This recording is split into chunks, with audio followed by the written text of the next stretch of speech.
Olá, seja bem-vindo ao nosso programa. Hoje nós vamos conhecer as demandas dos pescadores artesanais do Brasil para crescer na produção e na rentabilidade. O meu convidado é o presidente da Confederação Brasileira dos Trabalhadores de Pesca e Aquicultura, o Abraão Lincoln. Abraão, seja bem-vindo, é uma satisfação te receber aqui no canal AgroMais. Nós aqui agradecemos, Tiago, e estamos à sua inteira disposição. Bom, então, para a gente entender um pouquinho mais, conta para a gente o que define pesca artesanal. É todo aquele homem ou mulher que trabalhe no setor da pesca, como trabalhador das águas, e que, por exemplo, no mar, trabalha em embarcações até 20 toneladas de arteação bruta.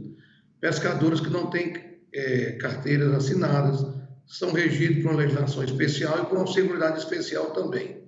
Então, essas pessoas que trabalham para suas subsistências são chamadas de pescadores artesanais. Tá certo. E como é esse segmento de pesca artesanal aqui no Brasil?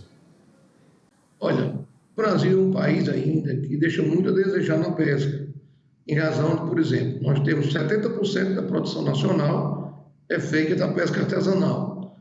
E, infelizmente, falta muita coisa ainda para melhorar a vida do brasileiro, principalmente aqueles que vivem das águas. É o caso da qualificação, modernização de embarcação, novas tecnologias, tudo isso, acredito eu, que a partir de agora, com a retomada do Ministério da Pesca, possa acontecer, porque não se justifica um país como o Brasil, com mais de 8 mil quilômetros de costa, com 12% da água doce do planeta, sermos o maior importador de pescado da América do Sul. Então, se hoje nós temos quase que uma totalidade da pesca artesanal e de pequenos agricultores, nós temos que voltar nossos olhos para isso e dar incentivo. Principalmente a questão do fomento ainda é um problema muito grave no Brasil. Bom, nós vamos falar disso ao longo da nossa conversa, mas antes eu gostaria que você falasse para a gente onde estão concentrados, então, o maior número de pescadores artesanais aqui no nosso país. No norte e nordeste do Brasil. A grande concentração de pescadores é no norte e nordeste. Tá certo. E quais os gargalos que o setor tem enfrentado, hein? Em primeiro lugar, é a questão do crédito, como eu te falei, né? É muito difícil os bancos oficiais desenvolverem o seu papel, porque, na verdade, nós temos consciência que o banco público, o banco oficial, no caso, o Banco do Brasil, o BASA, a Caixa Econômica, entre tantos outros bancos oficiais, ele tem que voltar seus olhos para a produção.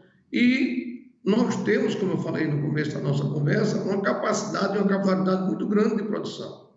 Infelizmente, o mundo se evoluiu tecnologicamente e nós continuamos pescando como São Pedro pescava. Isso é entendido um modo de dizer para mostrar que há falta de fomento, de tecnologia, porque o mundo hoje está completamente adiante da gente, muito em produção. E nós que temos um potencial, tanto em termos de águas interiores, como de litoral espetacular, deixamos muito a desejar por falta principalmente dessa questão do crédito e da extensão pesqueira. Há uma necessidade de acompanhamento técnico, orientando a todos aqueles que trabalham nas águas. Infelizmente, a maioria das EMATEs estaduais, as pessoas se aposentaram, não teve mais concurso. O governo federal, há muito tempo, nós passamos mais de 5 anos sem ter um Ministério da Pesca. Quer dizer, tem que ter concurso para criar extensão pesqueira e aquícola. Sem isso, fica muito difícil. O crédito e a extensão é de fundamental importância para melhorar o nosso setor.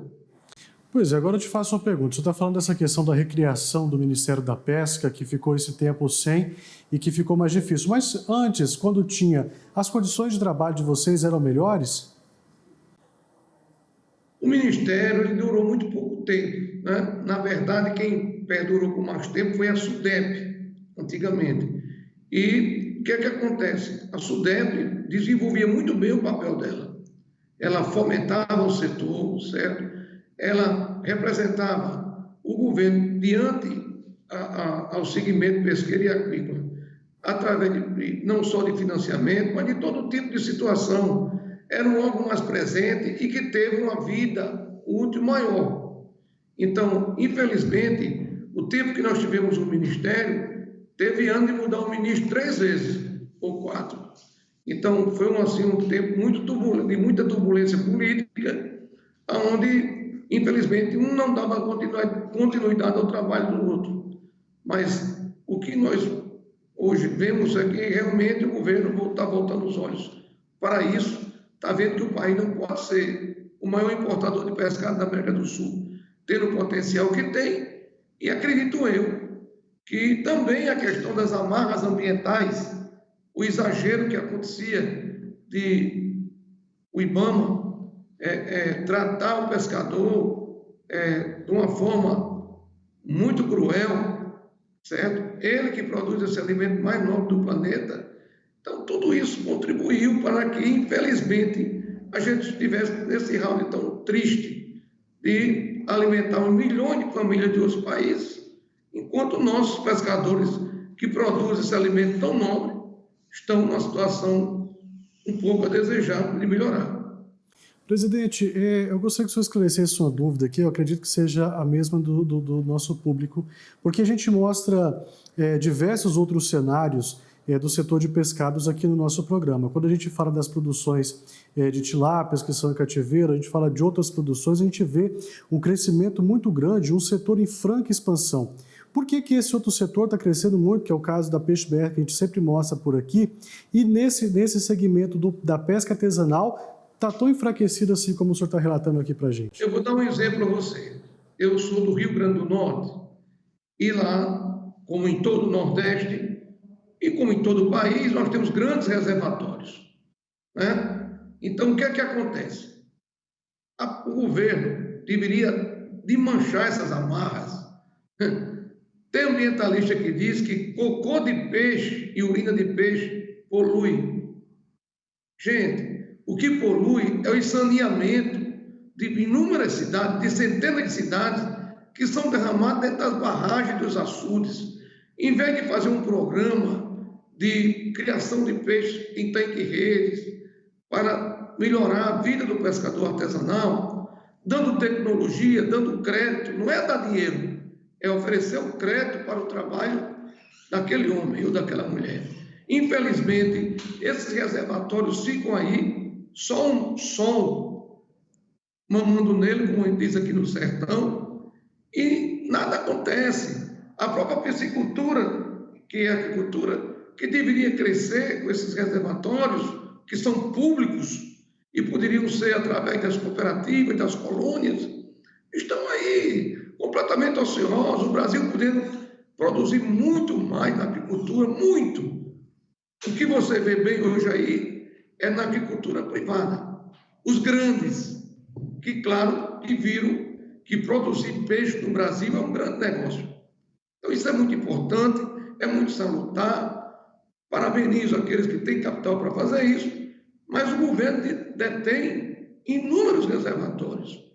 E esses reservatórios servem para tudo, menos para produzir mais proteína para alimentar o povo brasileiro e para a gente exportar também.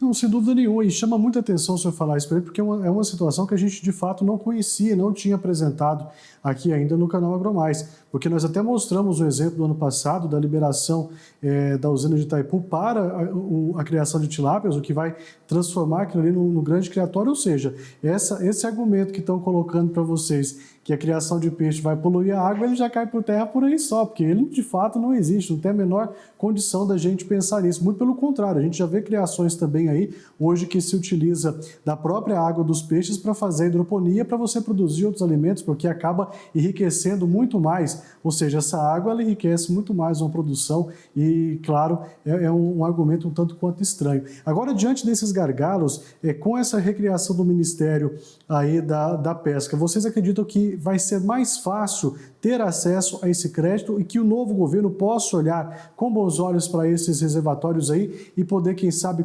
fazer o uso de concessão para vocês utilizarem ele para produção também? A questão do crédito, na questão da agricultura, a questão das licenças ambientais, porque, infelizmente, há um exagero muito grande por parte do sistema ambiental brasileiro. Como eu falei, exagero para um lado e fechando os olhos para o outro. É preciso que o governo tenha essa sensibilidade que, para melhorar a produção nacional, nós temos que ocupar esses reservatórios. Nós temos que fazer com que o trabalhador produza essa proteína tão maravilhosa, tão saudável que é o peixe, ou o camarão, certo? Ou a truta, daí por diante. O que ocorre é que quando não se acha o crédito, que é muito difícil achar, se esbarra nas licenças ambientais que eu falei. Eu acredito que a ministra Marina, com o ministro da Pesca, André, vão ter um entendimento sobre isso e, se Deus quiser, nós vamos ter dias melhores, porque nós não podemos nos dar o luxo de deixar acontecer o que está acontecendo. Na questão da pesca extrativa, é preciso nós reavaliarmos, discutirmos através dos comitês as questões das licenças. É proibido pescar tudo. Quando nós vemos aqui na costa brasileira, muitas vezes, embarcações de outros países entrando para capturar o nosso atum clandestinamente. Nós temos uma costa rica de peixes maravilhosos, de grandes valores comerciais, como é o caso do atum, que é um peixe nômade, que se a gente não pegar, os outros países vão pegar. E nós nos damos o luxo de ter uma pequena frota capturando esse atum que passa muito próximo aqui à costa do Rio Grande do Norte, principalmente dos estados da Paraíba, Rio Grande do Norte e Ceará. Então, eu acredito que esse novo governo, nós estamos trabalhando, sensibilizando, por isso que começamos o ano já com esse evento, chamando não só o governo, mas a bancada federal, para mostrar a eles que está na hora de fazer uma mudança profunda.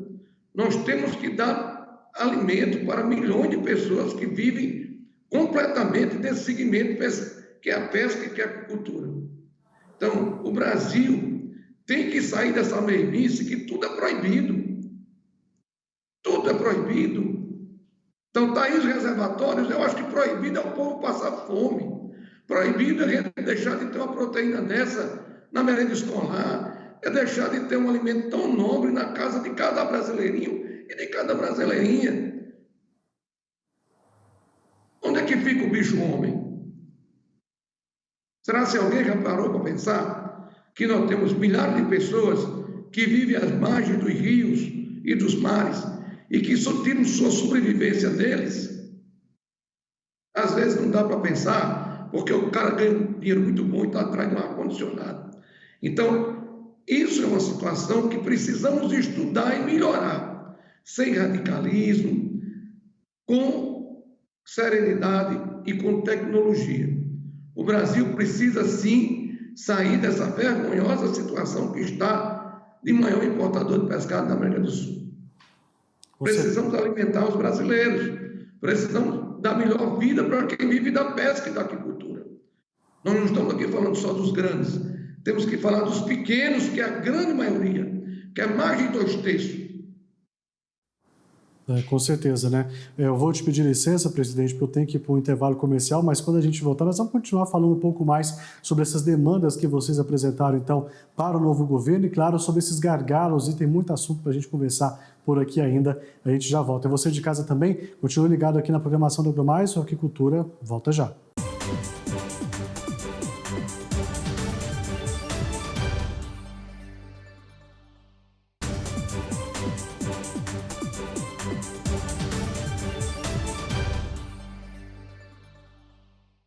Estamos de volta com a Aquicultura aqui no seu canal AgroMais, hoje conhecendo um pouco mais sobre a pesca artesanal aqui no Brasil. Eu estou conversando com o presidente da Confederação Brasileira dos Trabalhadores da Pesca e Aquicultura, o Abraão Lincoln. Abraão, a gente falava sobre essas dificuldades, gargalos que os pescadores artesanais têm enfrentado. Agora eu gostaria que você falasse para a gente por que é tão difícil para vocês ter acesso ao crédito. Precisa de algum tipo de certificação, de homologação para ter essa garantia? O que é que falta, então, para vocês chegarem aí a ter esses recursos disponíveis?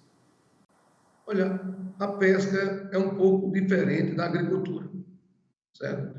E, tradicionalmente, os bancos, desde a extinção da SUDEP, não tinham muita, vamos dizer assim, vontade política e experiência no ramo da pesca e da agricultura. A agricultura é mais fácil, porque é uma coisa fixa, em terra, mas, por exemplo, na pesca extrativa, eles não tinham e tinham muitas vergonhas, ou muita falta de vontade de administrar o problema. Infelizmente, nós temos trabalhado muito para que isso mude e, aos poucos, estamos conscientizando os bancos oficiais, fazendo nos seminários, convidando os bancos a participar, mas a resistência é muito grande, tem que ter a vontade política do governo para fazer isso. Eu vou dar um exemplo a vocês. Tem muitas cidades, pequenas cidades, onde os pescadores não têm uma referência bancária, certo? A grande maioria nem conta tinha, tem agora por conta do Bolsa Família, desses benefícios sociais. Então, a estrutura que ele tem, que dispõe, é a colônia dos pescadores.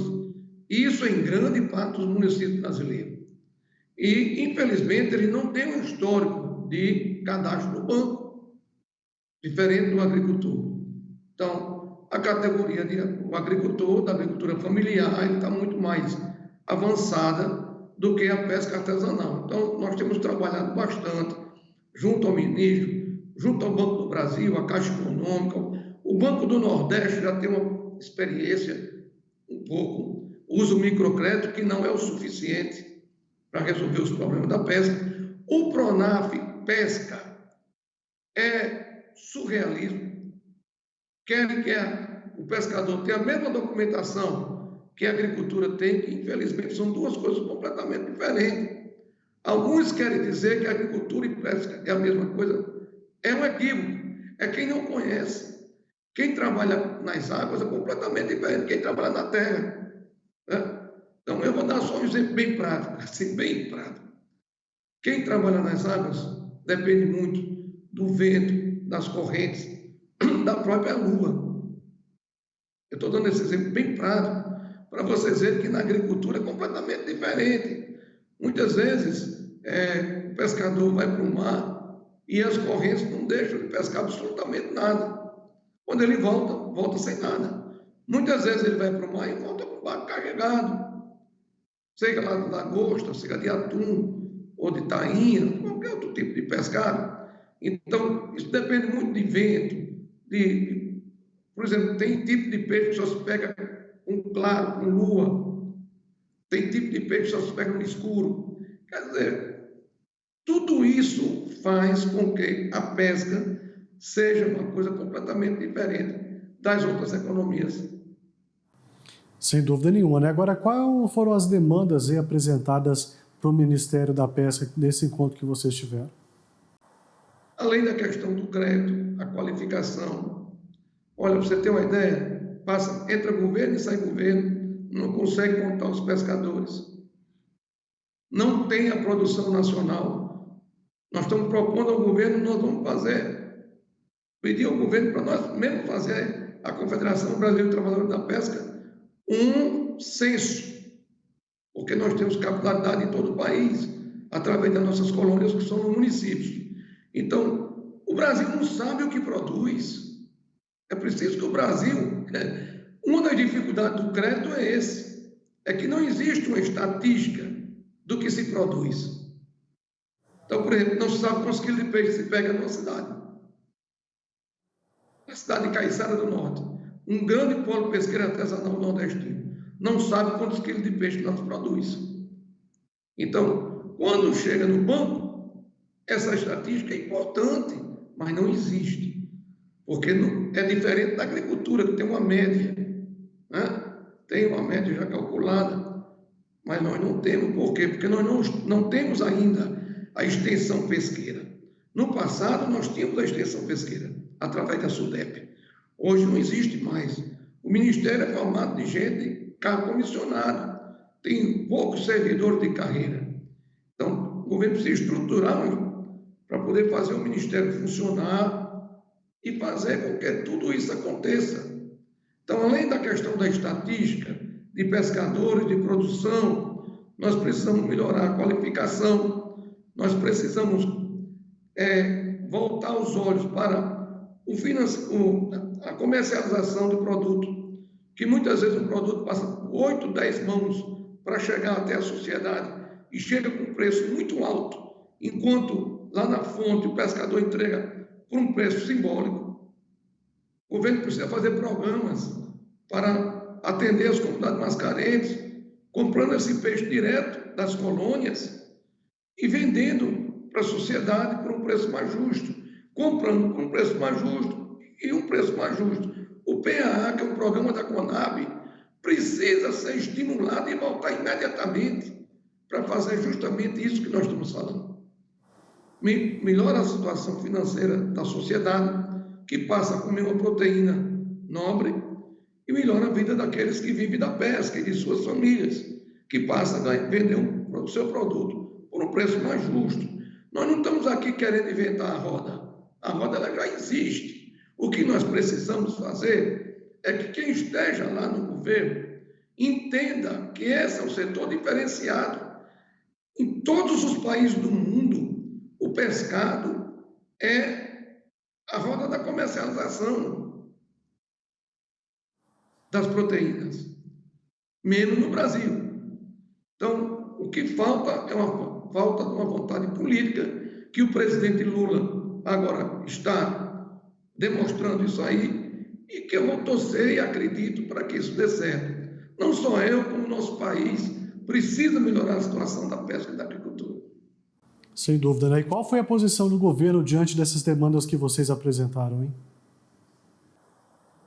Olha, o governo ficou de estudar, os ministros que estavam lá presentes, os secretários nacionais de vários ministérios estavam lá, ficaram de estudar, e nós já estamos conversando lá em Brasília para alguma dessas reformas.